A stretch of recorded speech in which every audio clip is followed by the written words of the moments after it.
Nagu, naapa kwamba nitakuwa mwaminifu kwa Jamhuri ya Muungano wa Tanzania na kuitumikia kwa moyo wangu wote, na kwamba nitaihifadhi, nitailinda na kuitetea Katiba ya Jamhuri ya Muungano wa Tanzania kwa mujibu wa sheria iliyowekwa.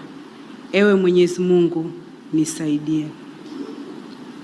Mimi Tumaini Joseph Nagu naapa kwamba nitaitumikia kwa uaminifu Jamhuri ya Muungano wa Tanzania na Rais wake katika kazi ya Naibu Katibu Mkuu. Ewe Mwenyezi Mungu nisaidie.